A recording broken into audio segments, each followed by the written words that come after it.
ఇదిగోనండి అయిపోయిందా. చూస్తారు కదా చీర చాలా బాగుంది. బ్లౌజ్ కుట్టించుకోవాలండి.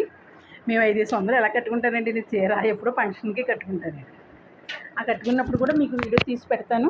ఒక దేవుళ్ళ లాంటి మంచి మనసు ఉన్నాయని పెట్టారండి ఇది. దీని గురించి అందరూ ఏడుపండి. సరేనండి. హాయ్ అండి, బాయ్ అండి, నమస్తే. ఇగో రాగానే నాకు ఇంటిగల ఆవిడ కాయ ఇచ్చారండి. కొంచెం మచ్చుందని చేతికి ఇవ్వకుండా కింద పెట్టారు. చూసారు కదా మామిడి పండు ఇచ్చారండి. అదిగోండి మంచం, అదిగోండి దేవుళ్ళు. ఇవి ఇక్కడ బీపు డబ్బా అంటే అన్ని సామాన్లు ఉన్నాయండి దాంట్లో. వాటర్లో పెట్టుకుంటే అవి పైన సామాన్లు అండి. అదిగో బీరువా అండి.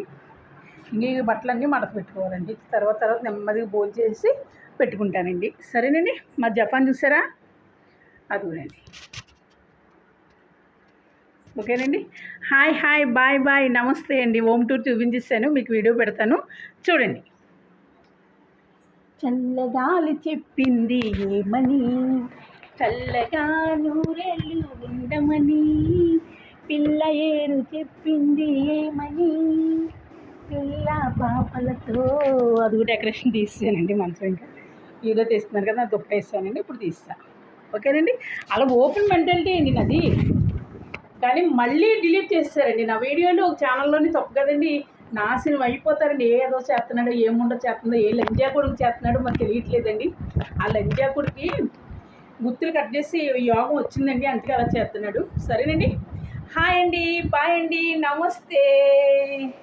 చల్లగాలి వీచింది దేనికి, చల్లగా నూరెళ్ళు ఉండమని. సరేనండి. హాయ్ హాయ్ బాయ్ బాయ్ నమస్తే. మీకు హోమ్ టూర్ పెడుతున్నాను చూడండి. అమ్మా అమ్మ అబ్బా అమ్మ అబ్బా అలా నవ్వింతారండి అందరినీ నేను. సరేనండి. హాయ్ హాయ్ బాయ్ బాయ్ నమస్తే అండి. చూసారా చెమటలు ఎలా కారిపోతున్నాయి ఇక్కడ. ఆంధ్రాలో అలా ఉంటాయి.